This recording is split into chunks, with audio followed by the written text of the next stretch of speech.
नौजवानों के मुद्दों को लेकर काम कर रहे हैं, खास करके शिक्षण और रोजगार के मुद्दों को लेकर काम करते हैं। ऐसे एक नौजवान जो है वो आपके सामने आज बात रखने वाले हैं। मैं दत्ता चौहान को आमंत्रित करते हैं आपके ये Recording in progress. Facebook live में अपना बात रखने के लिए। साथी दत्ता चौहान।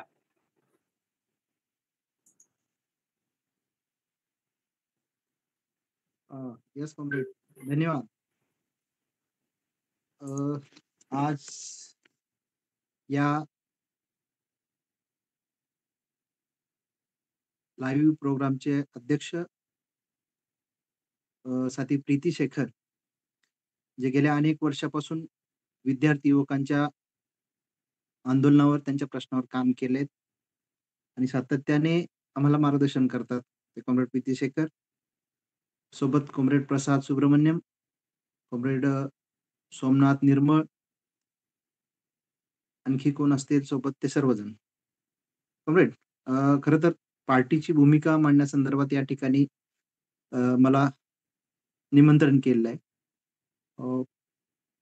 त्याबाबत पुढे आपण बोलूयात, पण सुरुवातीसच आजचा जो दिवस आहे त्याबद्दल आपण मुख्यतः ज्या विचारांना घेऊन चालतो, ज्या सिद्धांतावर चालतो, तो दिवस आज महत्वाचा आहे. तो म्हणजे 21 फेब्रुवारी 1848 ला कॉम्रेड कार्ल मार्क्स आणि फ्रेडरिक एंगल्स यांनी जो दस्तऐवज लिहिला, तो दस्तऐवज जगभर रेड बुक म्हणून प्रसिद्ध आहे. तो कम्युनिस्ट जाहीरनामा म्हणून तो आजचा दिवस आहे. तो आपण सर्वत्र साजरा करत आहोत. अनेक ठिकाणी कार्यक्रम होत आहेत. त्याचा उल्लेख या ठिकाणी करतोय. त्यासोबतच मातृभाषा दिन म्हणून सुद्धा आज आहे, त्याचा या ठिकाणी उल्लेख करतोय. मुख्यतः आजच्या दिवशी दिल्ली येथे अखिल भारतीय मराठी साहित्य संमेलनाचं उद्घाटन आजच्या दिवशी झाले आहेत.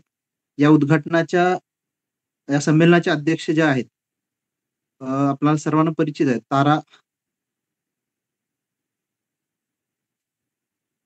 भवळकर यांनी अत्यंत महत्वाचे मुद्दे या अधिवेशनाच्या उद्घाटनावेळेस मांडलेत. त्याकडेही लक्ष वेधू इच्छितो. या ठिकाणी आपण ते सर्वांनी बघावं. त्याच्यानंतर खास करून शासन व्यवस्थेला प्रश्न करण्याची धमक पुरोगामी डाव्या विचारधारा मानणाऱ्या लोकांमध्ये आहे आणि ते तिथेही या ठिकाणी आज मांडले गेले आहेत. आजही आपण या संदर्भातच या ठिकाणी चर्चा करणार आहोत की मुख्यतः महाराष्ट्र आणि देशातील युवकांची परिस्थिती काय आहे, कोणत्या समस्येतून या ठिकाणी जात आहे, त्याच्याबद्दल आपण या ठिकाणी चर्चा करणार आहोत. 2-3 आकडे मी सुरुवातीसच या ठिकाणी मांडतोय आणि आपण त्याच्यानंतर काही मुद्द्यांकडे येऊयात. मुख्यतः बेरोजगारी हा शब्द वापरतो किंवा रोजगार उपलब्ध व्हावे किंवा रोजगाराची अपेक्षा, रोजगाराच्या मागण्या या संदर्भात आपण मुख्यतः बोलत असतो. पण ते बोलत असताना अनेक मुद्दे या ठिकाणी प्रलंबित राहतात किंवा ते बाजूला राहतात. त्याकडे लक्ष वेधतो की शिक्षण घेतल्यानंतर मुख्यतः उद्देश तरुणांचा की रोजगार म्हणजे नोकरीनंतर एक चांगलं जीवन सेटल व्हावं, चांगलं जीवन जगता यावं, शहरात असेल किंवा तालुका लेवलला असेल किंवा ग्रामीण भागात असेल, त्याचा एक उद्देश असतो. तो उद्देश सफल होताना दिसत नाही, हे आपल्या सर्वांना स्पष्ट दिसतं आणि ते चित्र काही लपवण्यासारखं नाही. शासन व्यवस्थेलाही माहिती आहे आणि समाजालाही माहिती आहे. पण त्याच्यावरती काम करणाऱ्या चळवळी, काम करणाऱ्या संघटना, काम करणारे पक्ष यांचा जो फोकस आहे तो विचलित म्हणजे दुरावला गेलेला आहे. ठराविक असे पक्ष, ठराविक अशा संघटना या प्रश्नांना घेऊन सातत्याने लढत असतात. त्याच्यातला म्हणजे मार्क्सवादी कम्युनिस्ट पक्ष आणि त्याच्यासोबतच्या असणाऱ्या युवा आघाडी असेल, विद्यार्थी चळवळी असेल किंवा विविध संघटना असेल, या सातत्याने या मुद्द्यांना घेऊन आंदोलनात आहेत, रस्त्यावरची लढाई लढत आहेत. त्याचाच एक भाग आता पक्षाचं राज्यस्तरीय अधिवेशन, अखिल भारतीय अधिवेशन सामोरे जात आहेत. त्यानिमित्ताने हे चर्चासत्र, हा सेमिनार आहे. 2-3 गोष्टी या ठिकाणी आकडे देतो आणि मी पुढे जातो की पहिला जो आहे तो एकूणच भारतातील युवकांची जी संख्या आहे, ज्याला युवक म्हणतो आपण मुख्यतः, तर खरं तर 40 पर्यंत आपण युवक म्हणून आपण संघटना किंवा पक्षाच्या लेवलला मानतो. पण एकूणच ज्यावेळेस इन जनरल चर्चा करतात त्यावेळेस जो मुख्यतः सेटल होण्याचा काळ असतो युवकांचा, शिक्षण आणि रोजगार या दोन्ही मधला, तो 15 ते 29-30 दरम्यानचा असतो. त्याची संख्या साधारणतः 2022-23 ची 37 कोटी वय वय वयोगट जो आहे तो 15 ते 29-30 मधला 37 कोटी ही संख्या भारतातील एकूण लोकसंख्येच्या आहे.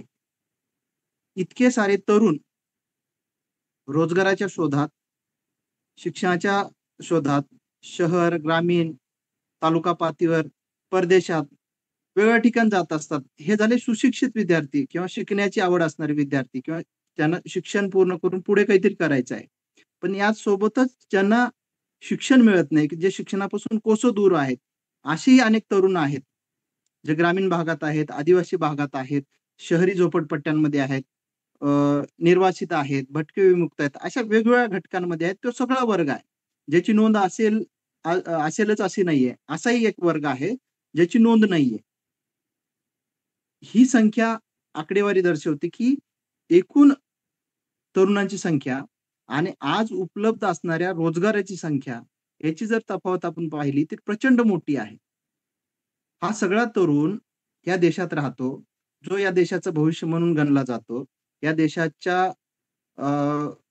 विकासामध्ये, जडणघडणीमध्ये या सगळ्या प्रवाहात हा तरुण राहतो. तो तरुण आज रोजगारापासून कोसो दूर आहे. अनेक मुलं ग्रामीण भागातून शहरी भागात शिक्षणासाठी येतात, रोजगारासाठी येतात.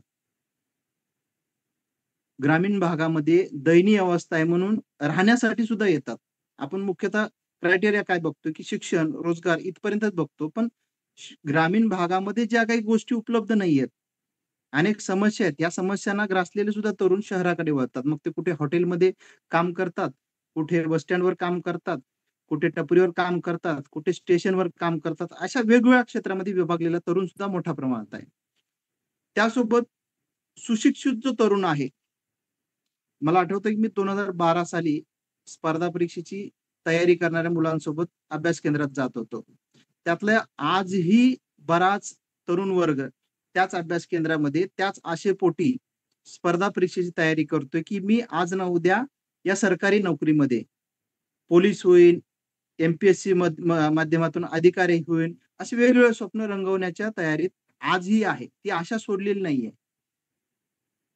या तरुणांचं भविष्य शासन यंत्रणा म्हणून, शासन म्हणून जबाबदारी घेणार का? हा सगळ्यात मोठा प्रश्न आज या तरुणांसमोर आहे, आपल्या समोर आहे. मागे 2022 मध्ये 22-23 मध्ये एक भरती निघाली होती. आपल्याला सर्वांना माहित आहे त्याच्यामध्ये तलाठी भरती. मी एमपीएससी कडे नंतर येईन, पण तलाठी भरती त्याच्या जागा साधारण 4,300 जागा होत्या. आणि परीक्षेला बसले किती मुलं? 11 लाख मुलांनी परीक्षा दिली. मग त्या परीक्षांचं पुढे काय झालं? निकाल लागला. ती भरती प्रक्रिया आजही प्रलंबित आहे. त्यासोबत लिपिकांची संख्या, लिपिक पदासाठी सुद्धा 7,500 जागा होत्या. त्या साधारण 3.5-4 लाख विद्यार्थी या परीक्षेसाठी बसले होते. हे तरुण कोण आहेत?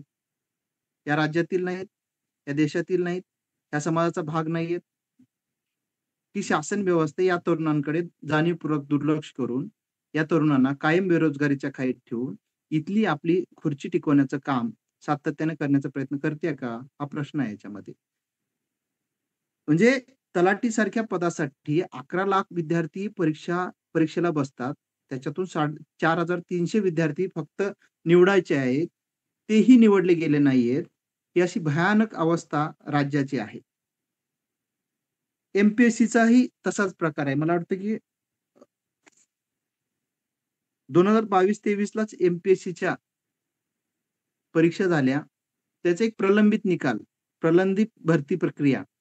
हे फक्त मी सरकारी क्षेत्रातल्या भरती प्रक्रियेतला जो आत्ता परिस्थिती आहे, जी परीक्षा दिली आहेत, जे स्वप्न बघत आहेत की आज ना उद्या जॉईनिंग लेटर भेटेल, अशा मुलांसंदर्भात बोलतोय. बाकीच्या मुलांसंदर्भात बोलत आपण की 25,000 तरुण तरुण आणि तरुणी दोन्ही वर्ग बोलतोय की त्या नियुक्तीच्या प्रतीक्षेत वाट बघत आपलं वय निघून जाईल ह्या भीतीपोटी डोळे लावून सरकारकडे बसलेले आहेत. 2022-23 ची भरती आहे. त्यांचे नियुक्तीपत्र आहेत. ते नियुक्तीपत्र अद्याप देखील त्या तरुणांना दिले गेले नाहीत. ज्या रिक्त जागा आहेत, त्या भरायचं तर लांबच आहे. पण ज्या परीक्षा झालेल्या आहेत, जे पात्र आहेत, त्यांनी सगळ्या प्रक्रिया पूर्ण केलेल्या आहेत. त्या मुलांच्या, त्या युवकांच्या, तरुणांच्या तरुणांची परिस्थिती आहे ती अशी आहे.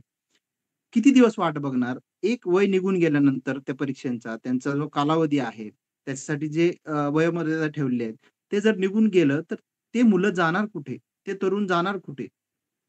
अशी प्रचंड अशी नैराश्य अवस्था या तरुणांमध्ये आज भेडसावत आहे. हे 2-3 उदाहरणं यासाठी दिले, की सरकारी, निमसरकारी क्षेत्रातल्या ह्या काही ठराविक जागा आहेत, ज्या आपण सातत्याने सामोरे जात असतो. याला सोडून ज्या खाजगी आहेत, ज्या कंत्राटी आहेत, त्याची भयानक अशी बकाल अवस्था राज्यभर आणि देशभर आहे. कंत्राटी भरतीचं काय प्रकरण आहे? कंत्राटी भरती म्हणून जे कंत्राटी पद्धतीने सेवेत रुजू होतात, त्यांची काय अवस्था आहे? मग ते शाळा स्तरावर असतील, महाविद्यालय स्तरावर असेल किंवा वेगवेगळ्या आस्थापना असतील सरकारच्या, त्या क्षेत्रात ज्या जवळ-जवळ 30 ते 40% जागा या कंत्राटी पद्धतीने भरल्या जातात. त्या ठिकाणी त्याची गुणवत्ता, त्यांचे पगार, त्यांना मिळणारे इतर सोयी-सुविधा याचाही मोठा प्रश्न आहे. आतापर्यंत सरकार कंत्राटी पद्धतीने भरती करण्याचं काम करत होतं. म्हणजे कंत्राटी पद्धतीने घेण्याचं काम करत होतं. पण मागच्या 2 वर्षापूर्वी शासनाने आणखी एक धोरण राबवलं. त्याच्यामध्ये ह्या 30-40% जागा तर कंत्राटी राहिल्याच. त्याच्या पलीकडे जाऊन ज्या उर्वरित 60-70% जागा आहेत, त्या जागा भरण्याचं कंत्राट म्हणजे सरकारी नोकऱ्या ज्या आहेत, ज्याला आपण सुरक्षित रोजगार म्हणतो. ते रोजगार असुरक्षित करण्याचं काम महाराष्ट्रातील सरकारने केलंय, फडणवीस सरकारने केलंय. ते ते म्हणजे या कंत्राटी जागा सोडून ज्या उर्वरित जागा आहेत, त्या जागा भरण्यासाठीचं कंत्राट खाजगी कंपन्यांना देऊन त्याही जागांचं कंत्राटीकरण, नोकऱ्यांचं कंत्राटी करण्याचं काम या इथली राज्य सरकारने केलंय. अशी भयंकर अवस्था आज तरुणांना जो सुशिक्षित आहेत, शिकलेले आहेत, अशा मुलांसमोर आहे. जे अशिक्षित आहेत, ग्रामीण भागात शेकडो तरुण आहेत, गावागावात, तालुका स्तरावर आहेत, शहरात आहेत. हजारो, लाखोच्या संख्येने हे तरुण आहेत. मग तो शिकलेला आहे, अशिक्षित आहे. यांच्या समोरचे प्रश्न वेगळेच आहेत. हे जाणार कुठे? हे स्पर्धा परीक्षा करणारे सुशिक्षित मुलं इकडे आशा लावून बसलेले आहेत. पण यांच्यासाठीच्या रोजगारासंदर्भात काही धोरणं आहेत का शासनाकडे? नाहीयेत धोरणं. जे धोरणं राबवले जात आहेत, ते पूर्णतः भांडवली व्यवस्थेला पूरक अशी धोरणं राबवण्याचं काम राज्य सरकार आणि केंद्र सरकार करत आहेत. जवळ-जवळ केंद्र सरकार अंतर्गत येणाऱ्या मागच्या 2-3 वर्षापूर्वीचा आकडा आहे, जो डी-वाय-एफ-आय संघटनेमार्फत आपण सातत्याने त्याचा आढावा घेत होतो. त्यावेळेसचा 25 लाख जागा या केंद्र सरकार अंतर्गत येणाऱ्या जागांचं एकूण देशभरातल्या रिक्त आहेत. महाराष्ट्र सरकार अंतर्गत येणाऱ्या वेगवेगळ्या विभागातल्या जागा त्या 3 लाखापेक्षा जास्त आहे. कॉम्रेड प्रीती सकाळी एक आकडा टाकली होती, की आता तो अपडेट आकडा जर घेतला वेगवेगळ्या क्षेत्रातला, तो 6 लाख म्हणतात. जे महाराष्ट्रातल्या इतक्या मोठ्या प्रमाणात जागा रिक्त असतील, तर त्या जागा भरल्या का जात नाहीत? त्याच्याकडे कोण लक्ष वेधणार? असे अनेक प्रश्न आहेत. मग त्या जागांकडे, ह्या प्रश्नांकडे दुर्लक्ष करण्याचं काम शासन व्यवस्था कशा पद्धतीने करते याच्याकडे थोडं आपण वळूयात, की हा संपूर्ण तरुण वर्ग जो आहे, युवा वर्ग आहे. तो युवा वर्ग कुठे गुंतलेला आहे? तो युवा वर्ग गुंतलेला आहे धर्मांध राजकारणाच्या जाळ्यात. तो युवा वर्ग गुंतलेला आहे व्यसनाच्या आहारी जाऊन. तो युवा वर्ग कोणत्यातरी विशिष्ट विचारसरणीमध्ये भाग घेऊन त्या ठिकाणी गुंतलेला आहे. काही आंदोलनं मागच्या 2-4 वर्षामध्ये पाहिले, की आरक्षणाचे आंदोलन वेगवेगळे झाले. त्याच्यामध्ये प्रचंड मोठ्या संख्येने युवक उतरलेला होता. पण त्याचं पुढे काय झालं? आरक्षण हा रोजगार सोडवण्याचा प्रश्न रोजगार सुटेल हा एकमेव उद्देश होता का त्याच्यामागे? एकमेव उद्देश आहे का आरक्षणामागे? किंवा आरक्षण दिल्याने रोजगार बेरोजगारीचा प्रश्न सुटेल का?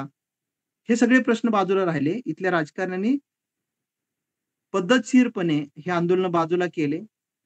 हे प्रश्न बाजूला केले रोजगाराचे आणि ते सगळे आंदोलन वेगवेगळ्या समाजात मग ओबीसीचं आंदोलन उभं राहिलं. मराठा आरक्षण आंदोलन उभं राहिलंय. वेगवेगळ्या समूहांचं, जातींचं आंदोलन महाराष्ट्रामध्ये उभं राहिलं. रोजगाराचे मुख्य जे प्रश्न आहेत, रोजगार संघटित होणारा जो तरुण आहे, तो तरुण त्या जातीमध्ये, त्या समूहामध्ये विभागला गेला. त्याचा खरा प्रश्न कुठे होता? रोजगाराशी निगडीत होता. त्याचा खरा प्रश्न कुठे होता? शिक्षणाशी निगडीत होता. तो प्रश्न पद्धतशीरपणे या आंदोलनामधून सरकारने बाजूला सारलं. कारण त्याच्यावरची आंदोलन हे संघटित एकत्रित येऊन लढण्याचं आंदोलन होतं. संघटितपणे येऊन ह्या प्रश्नांना मागणी करण्याचं होतं. तो आपापल्या जातीमध्ये विभागण्याचं काम इथली शासन व्यवस्थेने केलंय. प्रश्न एका जातीचा किंवा एका धर्माचा नाहीये. तो इथल्या बेरोजगार युवकांचा प्रश्न होता तो. तो या आंदोलनामुळे कुठेतरी मागे पडला असं मला वाटतंय. त्यासोबतच महाराष्ट्रामध्ये एकीकडे बेरोजगारी वाढत असताना बेरोजगार प्रश्नांवरती लक्ष विचलित करण्यासाठी सरकारने वेगवेगळ्या विचारधारेच्या माध्यमातून या देशामध्ये आणि राज्यामध्ये धर्मांध विचारधारा विष पेरून द्वेष पसरवण्याचं काम एकीकडे केलेलं आहे आणि समाजात फूट पाडण्याचं काम दुसरीकडे केलेलं आहे. हिंदू राष्ट्र सेनेसारख्या संघटनांना पुढे करून महाराष्ट्रामध्ये शेकडो मोर्चे, शेकडो रॅली काढण्याचं काम केलेलं आहे आणि त्याच्यामध्ये हा सगळा सुशिक्षित, अशिक्षित सगळ्या तरुणांना या ठिकाणी उतरवण्याचं काम केलंय. हा महाराष्ट्र जो पुरोगामी होता, तो महाराष्ट्र धर्मांध राजकारण्यांनी दुसरीकडे घेऊन जाण्याचं काम पद्धतशीरपणे सुरू केलेलं आहे. त्याच्यामध्ये मला वाटतं की बऱ्या प्रमाणात यश त्यांना आलेलं आहे.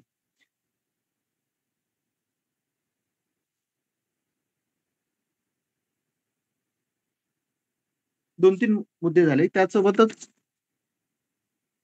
आणखी काही महत्वाचे प्रश्न आहेत की हे सगळं होत असताना राज्य शासनामार्फत ज्या परीक्षा घेतल्या जातात त्या परीक्षांचा पेपर परीक्षा सुरू होण्या अगोदरच लीक होतो. पेपर फुटतो आणि लाखो तरुणांना परीक्षा दिल्यानंतर सुद्धा निकालापासून वंचित ठेवावं लागतं. परत परीक्षेची तयारी करावी लागते. हे पेपर फुटतात कसं? परीक्षेतील गैरव्यवहार प्रचंड मोठा आहे. त्याची फीसची रचना वेगळी आहे. अनेक तरुण असे आहेत की त्यांना फीस भरू शकत नाहीत. आपण सर्वजण जवळ-जवळ मी लहान होतो आणि तुम्हीही ऐकलं असाल की शिक्षक व्हायचं आहे किंवा एखाद्या नोकरीत जायचं असेल, तर अमुक-अमुक एवढं डोनेशन द्यावं लागतं. असं ऐकून होतं. पण प्रत्यक्ष आजही एखादा प्राध्यापक म्हणून जर निवडायचं असेल किंवा एखाद्या संस्थेवर प्राध्यापक म्हणून जायचं असेल, तर लाखोनी डोनेशन द्यावं लागतं. ही स्थिती शिक्षण क्षेत्रातल्या प्राध्यापकांची आहे. काल रोहिदास बोलत असताना सांगितले की हजारो जागा या शिक्षण क्षेत्रातल्या रिक्त आहेत शिक्षकांच्या, प्राध्यापकांच्या, पण त्या भरण्यासाठी सरकार तयार नाही. ज्या खाजगी संस्था आहेत, ज्या विनामूल्य आहेत, त्या संस्थांचे हे डोनेशन या तरुणांना परवडत नाहीये. मागे एका युवकांशी चर्चा केली होती की बाबा तुझं शिक्षण, उच्च शिक्षण झालेलं आहे. त्यावेळेस जाहिरात निघालेली आहे. तर त्यांनी मला उत्तर दिलं की मी 40 लाख रुपये एखाद्या संस्थेला देण्यासाठी कुठून आणणार? आणि ते 40 लाख दिल्यानंतर माझ्या संपूर्ण सर्व्हिस पिरियडमध्ये ते मी काढू शकेन का? कारण त्यांच्या अटी, मिळणारं वेतन ह्या सगळ्या जर बघता तर 40 लाख सुद्धा परत येणार नाहीत अशी अवस्था. मग ते 40 लाख देणार कुठून आणि ते काढणार कसा? असा मोठा प्रश्न सुद्धा त्यांच्यासमोर उभा राहिलेला आहे. आज दुपारीच एक विषय झाला होता. तुम्हाला या ठिकाणी सांगायला आवडेल मला, की नवीन-नवीन रोजगार सरकार तयार करत नाही. पण योजना मात्र जोरात राबवतं. त्याच्यामधली एक योजना आहे, ज्यांचं आंदोलन संबंध महाराष्ट्रभर सुरू आहे. त्याच्यामध्ये मोठ्या प्रमाणात तरुण आहेत. आपल्याला सर्वांना माहीत असेल, की ज्या महात्मा फुले जन आरोग्य योजना आहे, त्या जन आरोग्य योजनेमध्ये हजारो तरुण गेल्या 12-13 वर्षापासून 2012ला ही योजना सुरू झाली. तेव्हापासून यामध्ये काम करतात कंत्राटी पद्धतीने. आरोग्य मित्र म्हणून काम करतात, सेवा देण्याचं. त्या मित्रांचं आंदोलन सुरू आहे. मी गेल्या 2-3 दिवसापासून त्या आंदोलनात होतो. तर त्या तरुणांचं वेतन किती आहे? ₹11,000 साधारण ₹11,000 ते ₹14,000 त्यातही अनेक कपात त्याच्यामध्ये होतात. त्याच्यामुळे ते संघटित होऊन आज रस्त्यावर उतरून गेल्या 3 दिवसापासून आंदोलनात बसले आहेत. ह्या योजनामध्ये काम करणारे असे असंख्य तरुण-तरुणी आहेत. ह्या रोजगार आहे, हा रोजगार आहे. तो रोजगार कायम करण्यासंदर्भात सरकार का पावले उचलत नाहीयेत? हा झाला संघटित क्षेत्रातला रोजगार. असंघटित क्षेत्रातला अनेक प्रकारचा रोजगार आहे. ग्रामीण भागात व्यवसाय वा वृद्धी व्यवसायाची जोड नाहीये म्हणून तरुण शहराकडे वळतात. त्या वेगवेगळ्या क्षेत्रामध्ये काम करणाऱ्या तरुणांना शासन दखल घेणार का? त्यांच्यासाठी योजना आखणार का? विश्वकर्मासारखी योजना आणणार, त्याच्यात लाखो रुपये कर्ज देतं. तो कर्ज खरंच त्या व्यवसायाला पुरेल का? किंवा तो व्यवसाय उभा राहील का? असा सुद्धा प्रश्न या ठिकाणी आहे.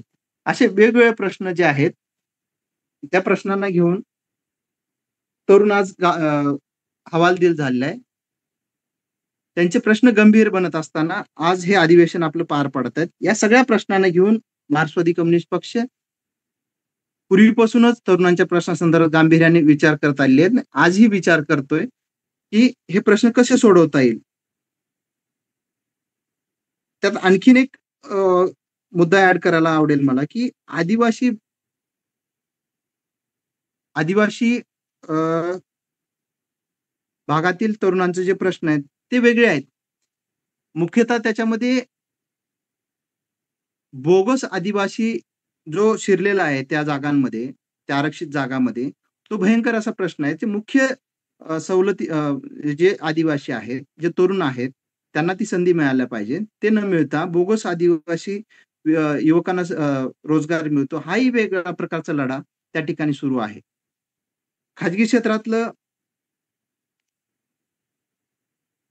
खाजगी क्षेत्रात जे आहे ते अवस्था बेकार आहे, की सामाजिक घटक जे आहेत, आदिवासी आहेत, अल्पसंख्याक आहेत, दलित आहेत, यांना तिथं रोजगार उपलब्ध आहे का? किंवा तिथं येऊ देतात का? तिथं उभारू देतात का? हा सुद्धा मोठा प्रश्न आहे. कॉम्रेड प्रीती नेहमी सांगतात, की खाजगी क्षेत्रात मोठ्या-मोठ्या कंपन्यांमध्ये सामाजिक मागासलेला जो घटक आहे सातत्याने, त्यांच्या नोकऱ्यांचा प्रश्न खाजगी क्षेत्रामध्ये मोठा आहे. सरकारी क्षेत्रामध्ये ते येऊ शकतात, पण तिथे जाणं त्यांना मुश्किल आहे. त्यांना उभा पण राहू देत नाहीत. अशी बकाल अवस्था त्या ठिकाणी सुद्धा आहे. असे विविध प्रश्न सध्या भेडसावत आहेत. हे सगळे होत असताना दुसरीकडे आणखीन एक तरुणांसमोर प्रचंड मोठा प्रश्न भेडसावतो, तो व्यसनाधीनता. व्यसनाधीनता कोणती? की आपण अंमली पदार्थ सेवन करणे वगैरे हे तर आहेच. पण त्याच्या पलीकडे जाऊन आज जे आपल्या हातामध्ये साधनं उपलब्ध झालेत, मोबाईल असेल, इंटरनेट असेल, याच्या आहारी जाण्याचं प्रमाण प्रचंड मोठ्या प्रमाणात सुरू झालेलं आहे. कारण काय, की तरुणांना ते सहज उपलब्ध झालेलं आहे. आज हाताशी काम नाहीये. वेगवेगळे जाहिराती, मग रम्मीसारखे गेम्स असतील, जे जुगार खेळासारखे प्रोत्साहन करतात. अशा खेळांमध्ये अडकून सुद्धा आजचा हा तरुण त्या व्यसनाधीनतेकडे, त्या व्यसनाकडे वळत आहेत. मग ह्या सगळ्यांना संघटित करण्याचं सुद्धा मोठं आव्हान आपल्यासमोर आहे, की हे शिकलेले तरुण आहेत, सुशिक्षित तरुण आहेत, उच्च शिक्षित आहेत. याच्यामध्ये ग्रामीण आहेत, शहरी आहेत. त्या सगळ्यांपर्यंत हे साधनं पोहोचलेले आहेत. त्यांचे जे मुख्य प्रश्न आहेत, त्याच्यावर लढा उभा करणे, त्यांना संघटित करणे, हे चळवळी काम करत असताना शासन त्यांना त्याच्यात कशा प्रकारे गुंतवून राहील, यासाठी सातत्याने सोशल मीडियावर द्वेष पसरवण्याचं, फूट पाडण्याचं, धर्माचं राजकारण, जातीचं राजकारण पसरवण्याचं सातत्याने काम करत आहेत. त्याच्यात ते अडकत चाललेले आहेत. आपल्याला त्याच्यातून काढावं लागेल त्यांना बाहेर आणि ह्या मुख्य लढ्याभोवती आपल्याला त्यांना आणावं लागेल. त्यासोबतच युवकांचे प्रश्न जे आहे युवकांसमोर खेळ, क्रीडा याही गोष्टी शासनाने किंवा व्यवस्थेने उपलब्ध करून दिल्या पाहिजे. त्याच्याबाबत सुद्धा धोरण शासन आखताना दिसत नाहीये. शहरात क्रीडांगणं आहेत. ते भाड्या तत्त्वावर दिले गेले आहेत. त्या ठिकाणी सोयी-सुविधा नाहीयेत किंवा म्हणावं तसं क्रीडा क्षेत्राला वाव दिलं जात नाही. एकूणच शासन यंत्रणाच क्रीडा क्षेत्राकडे दुर्लक्ष केलं जातं करतेय. त्याच्यात मग जो तरुण त्याच्याकडे आकर्षित होतो, तरुण जो आला पाहिजे त्याच्यासाठी ती संधी उपलब्ध होत नाही तिथं. त्याच्यामुळे तो तरुण तिकडे येत नाही. त्याच्यामुळे खेळ हे युवकांसाठीचं, युवतींसाठीचं महत्त्वाचं साधन असतं आणि त्याच्यातून त्यांना मोठ्या संधी उपलब्ध होत असतात किंवा ते रमतात त्याच्यामध्ये. याच्या संदर्भात सुद्धा धोरण शासनाचं नाहीये.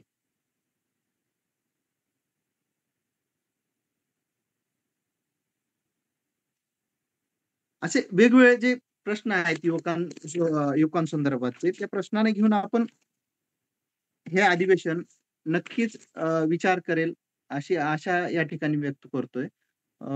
आणखी काही मुद्दे जे असतील कॉम्रेड प्रीती नक्कीच मांडतील, पण हे काही ठळक मुद्दे आहेत मी या ठिकाणी आपल्यासमोर मांडलेले आहेत.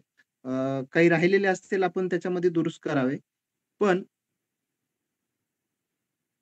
हे तरुणांचे विषय हे अधिवेशन नक्कीच विचार करून येणाऱ्या काळात गांभीर्याने याच्यावरती काम करण्याचा निश्चय करेल अशी आशा या ठिकाणी व्यक्त करायला हरकत नाहीये.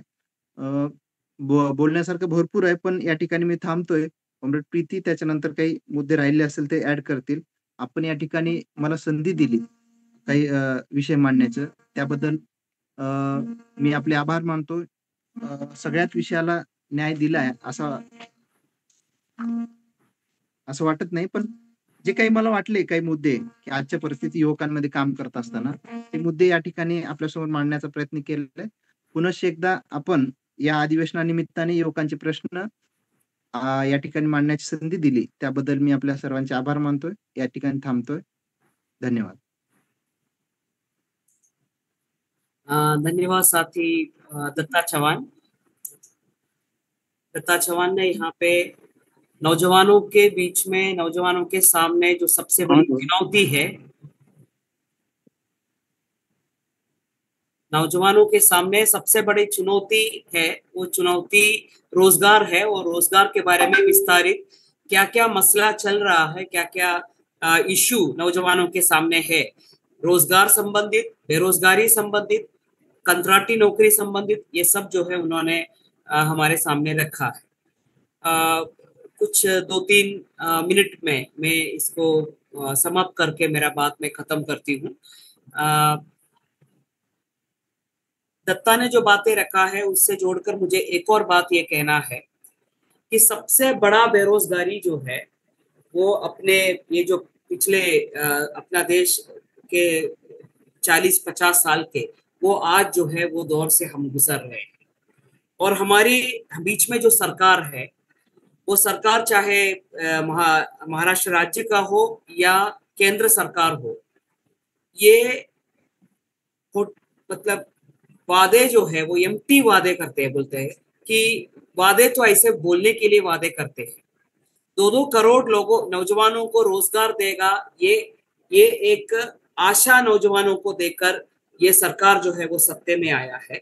और आज हमें पता है कि डेडली साइलेंस है। ये सरकार या सरकार से संबंधित कोई भी व्यक्ति, प्रधानमंत्री हो, फाइनेंस मिनिस्टर हो या बाकी लोग हो, वो किसी भी तरह से रोजगार के बारे में बात नहीं करते हैं। नौजवानों को नौकरी देने के बारे में वो जो है वो टोटली एक शब्द भी बोलते नहीं है। जो बजट हमारे सामने हर साल आते हैं वो बजट के अंदर उसके कोई प्रावधान जो है वो हमको दिखाई नहीं देता है। उन्होंने अपनी जो सरकार है वो चाहे केंद्र सरकार हो या राज्य सरकार हो, केंद्र सरकार के अंडर करीबन 30 लाख नौकरी जो है वो रिक्त है। अलग अलग राज्यों में, अलग अलग संस्थाओं में, केंद्र सरकार की खातों में सब पकड़कर 30 लाख से अधिक जगह रिक्त है। और उसी तरह अपने राज्य सरकार में भी कुछ 6-7 लाख जगह जो है वो रिक्त है। ये बोलने वाली बात है कि एक साल की जो इकोनॉमिक सर्वे के तहत इतना नंबर जब हमारे सामने आते हैं तो वो नंबर अगले इकोनॉमिक सर्वे आते वक्त कम होता है। कैसे कम होता है? रिक्रूटमेंट होने के बाद कम हो रहे हैं क्या? नहीं। तो सरकार जो है आंकड़ों की तरह से तरीके से यूज करके उसको वापरते हुए लोगों को गुमराह करने की कोशिश कर रहा है कि यहाँ पे नौकरी मिल रहा है लोगों को। असल में ये देश के अंदर सुशिक्षित नौजवानों को के बीच में सबसे ज्यादा बेरोजगारी है और अन्य जो नौजवान है वो काफी कष्ट स्थिति से जो है वो गुजर रहे हैं, क्योंकि वो 14 से 16 घंटा काम करना पड़ता है मगर हाथ में 10,000 से अधिक पगार नहीं मिलते हैं। ये स्थिति आज हमारे समाज के अंदर मौजूद है। बाकी बहुत सारे मुद्दे उन्होंने बताया है।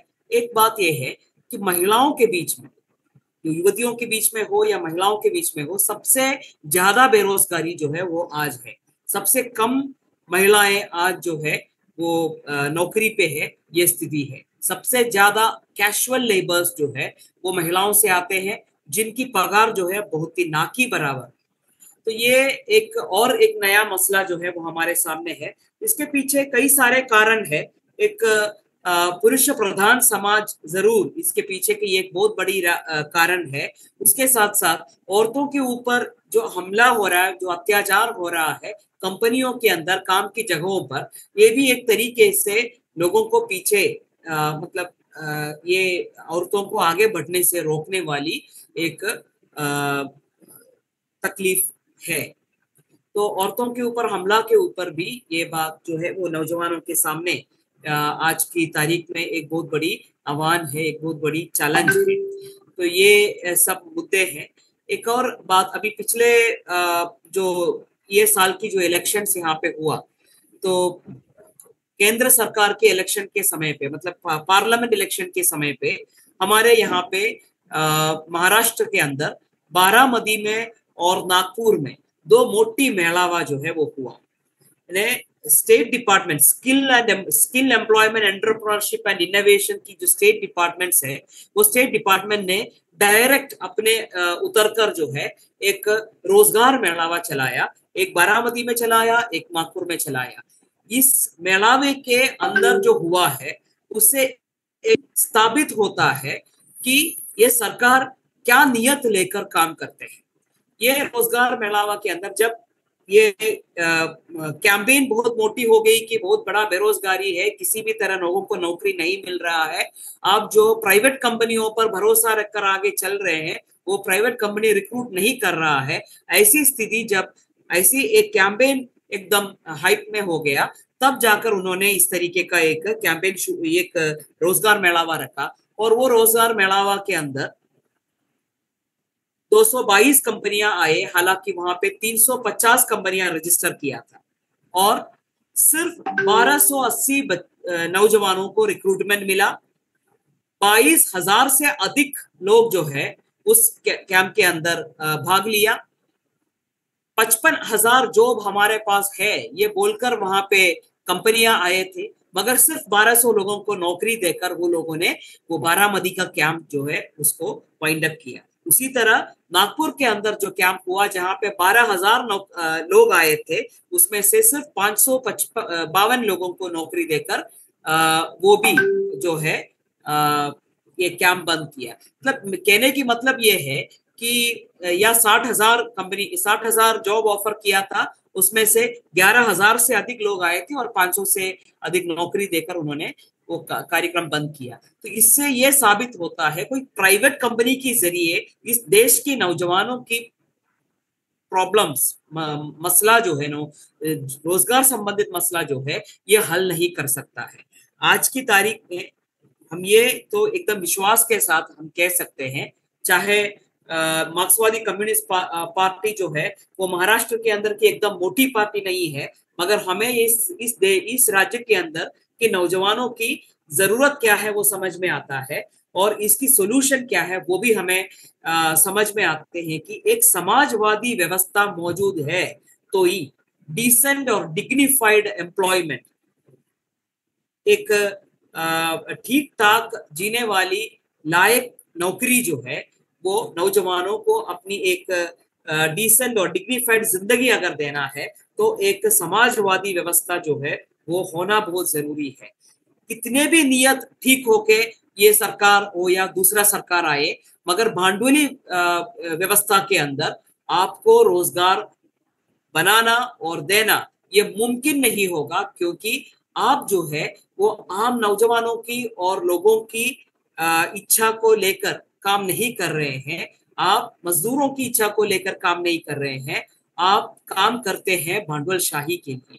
तो भांडवलशाही के लिए जब काम करते हैं तब आम जनता जो है वो तकलीफ में आते हैं। तो ये सब बातें हैं, बहुत ही लंबा चौड़ा विषय है, ये विषय कुछ आधे घंटे में खत्म नहीं कर सकता है बिल्कुल भी, मगर कुछ एक ठोस मुद्दे जो है जो आज हमारे सामने है वो हम आपके सामने रख पाया, ऐसा उम्मीद से ये कार्यक्रम साथी दत्ता चौहान को इस बात करने का धन्यवाद देते हुए, इस कार्यक्रम के पीछे काम करने वाले प्रसाद सुब्रमण्यम है, बहुत सारे बाकी लोग भी इसके अंदर मौजूद है, सत्यजीत मस्के, सोमनाथ नरमल, अपना सुदेश, सभी लोग मौजूद हैं, इन सबको धन्यवाद देते हैं। और उसके साथ साथ एक कंडोलेंस, एक आदरांजलि भी आज के कार्यक्रम में हम व्यक्त करना चाहते हैं।